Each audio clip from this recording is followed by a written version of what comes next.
What's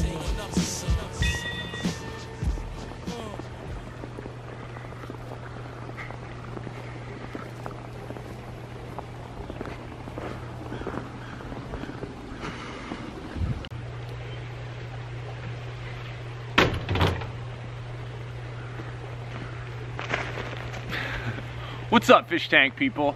It's time to start talking about the next greenhouse. Right on cue. You like that? Let me start by saying, folks, that people in life don't get what they want because they don't know what they want. This is true with relationships, diets, business, jobs, life, whatever.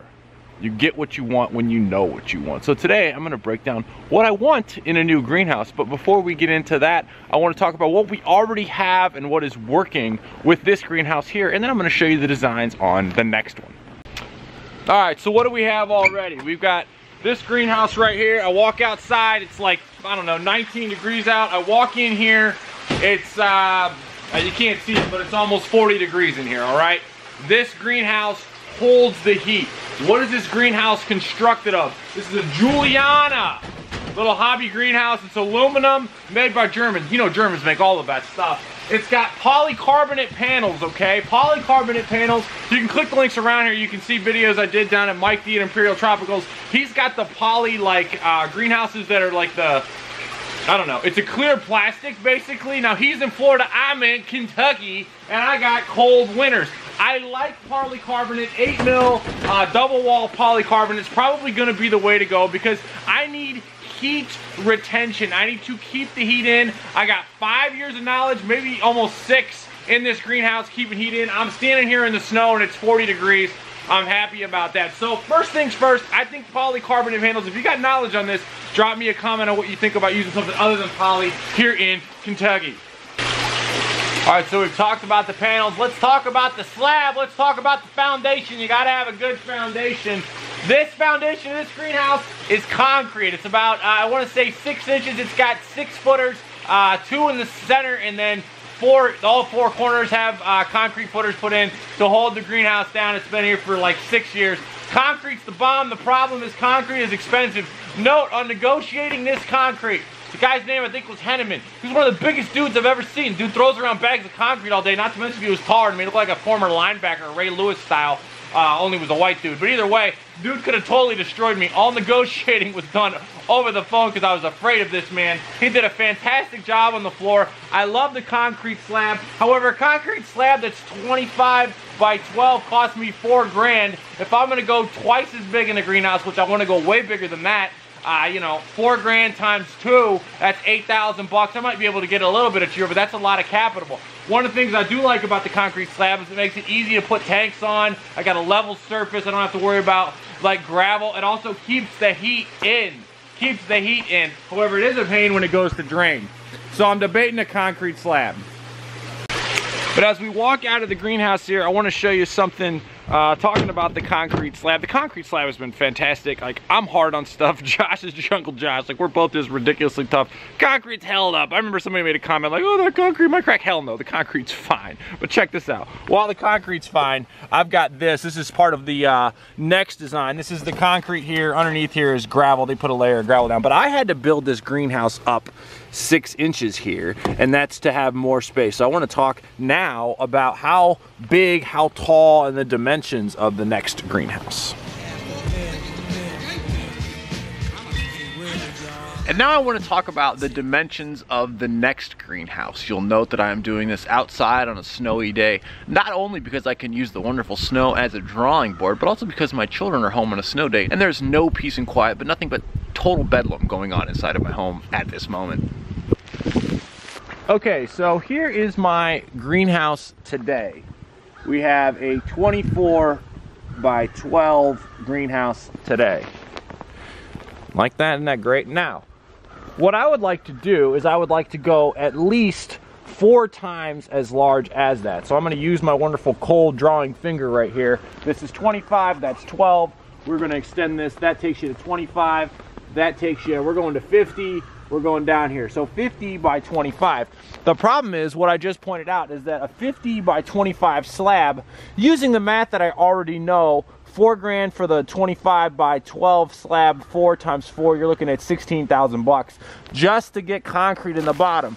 Now, that's not a total deal killer, but it's something to be considered. What if I could go larger, only using part of the concrete slab, and go, say, I don't know, up to 36 right here, and maybe go 36 by 50 and only do part of it concrete? Problem with that is you're running into a more expensive thing. And something else we have to consider is how we're going to heat the greenhouse. So these are some of my options. I'm thinking to go 4 times as large, maybe even larger than that. I do like a 36 footprint. The problem is the wider you get, the longer the supports need to be and the closer they are together, reducing light. Yeah, it got a little bit cold out there doing it with my old finger, so we're going to do it underneath the metal halide. And a little bit of whiteboard action here. So today we have a 12 by 24 foot greenhouse. We're thinking, all right, if we're gonna go big, gotta go big or go home, right? So the first thought is, how big do you want to go with the structure? I mentioned I'd want to go 50 by 25. The problem with that is you got your $4,000 concrete times 4, because you're going 4x the location. You've got a $16,000 hard cost up front. The other thing with that is I really want to do polycarbonate panels all the way around. So that means more and more and more cash. The flip side of that is if I do polycarbonate panels, I have less money I spend on heating this sucker, because as you know, this greenhouse right here is actually pretty well sealed up. So I've got a $16,000 investment in the concrete, the polycarbonate panels, and the polycarbonate greenhouse. I'm still getting pricing on that, but it's going to be around 20,000 bucks. All right, so I want to point out something in this greenhouse that I hadn't really thought about until looking at the next one, and that is the cross supports. Everybody knows you get a greenhouse because you want the light. Well, so right here I have these cross supports that come across this whole thing. Now in a larger greenhouse, the larger the footprint, the more of these you're gonna need and the more often. So right here, mine are spaced. There's one here, there's another one over here, and they're basically every 8 feet. So when you get into a larger spread, so if you have like a 36 foot wide greenhouse, you're gonna need more of those more often. They are gonna reduce your light and make a little bit of clutter. So it's actually easier and more efficient to go longer, go way longer. So a little narrower, call it 24, 30 or whatever, narrower, but then go way longer with the cross supports. The other thing to consider about is when you use a hoop house, you're gonna need a lot more of them, and I'm gonna draw that out for you right now. All right, so I've talked about the polycarbonate panels. They cost way more cash. Way more cash. So what if you go hoop houses? You guys seen those greenhouses that have the big hoops like this? Imperial Tropicals has them like this. A lot of the Florida fish farmers have it like this. And basically you go big hoop houses. Now these are significantly less cash. Less cash. The downside with these is that there's no heat retention. I'm not going to say no heat, but not nearly as much heat retention. You also don't get as much light, so there's much less light. Okay, so we want tons of light, but the good news is I can get a lot more bang for my buck if I roll with the hoop houses. Every 3 or 4 years you got to recover them, but the hoop house is not a bad idea. You can get a lot more greenhouse for the space, but they don't hold heat, they don't last as long, and they're not as sexy. All right, I want to talk about the height of greenhouses here real quick. I showed it a second ago. I built this one up 6 inches. There's the 6 inches, and then here's the remaining, I don't know, whatever. So it sits about 6 feet tall. Now I had to build it up to get there. With the hoop house designs like this, you basically have like stuff you can put over here, but you know, your height starts around here. So I was 6 feet. So you really want to have like vertical up, and you don't have that in the hoop houses. Also with the hoop houses, like I pointed out, you have lots and lots and lots of the hoops like every 6 feet or so, which reduce light and just generally don't look as good. Not to mention you got to do the coverings on them every 4 years. So I don't know, at this time I kind of think this idea is out. So I want to do the polycarbonate. Now what I want is, I want to go, okay, 6 feet, I'd like to go a little taller than that. You say, well, how tall do you go? Do you go 10 feet? The problem is if you go 10 feet, it's 10 feet, you have to worry about heating all of this when it's 10 feet tall. It's a little more to heat. This does give you a cooler, lower temperature down here, which is good. But when you go 10 feet up in the air, it's a little too much. Could we go 6 again? 6 is not much. They do make them that are 8 feet tall. So I'm thinking 8 foot tall polycarbonate panels up on the sides, and then polycarbonate panels here on the roof. But this is mucho dinero to have polycarbonate panels all the way around. Alright, so let's put some numbers to the polycarbonate. Let's say we wanted to do 4x the greenhouse we have today. We would go right here. It's 24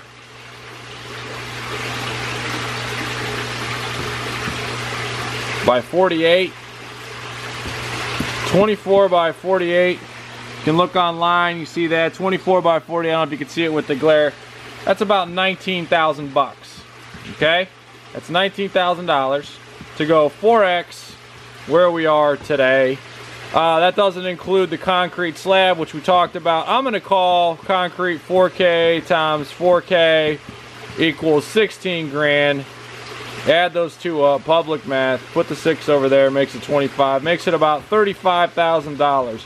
That does not include no install, however you spell install, and that does not include any kind of land, and that is no fixing of it up, nothing inside, just done. So 24 by 48 greenhouse, 19 grand.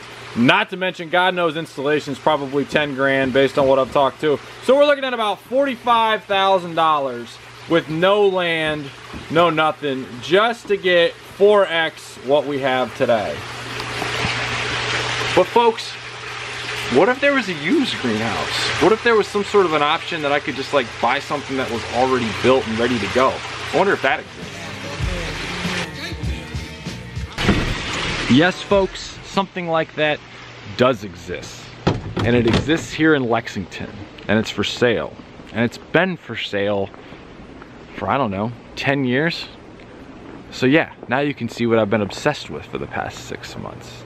More on this greenhouse in a little bit. Do me a favor, if you like what we're doing and want to know more about what we're up to, hit that subscribe button. Talk to you soon. Tank on.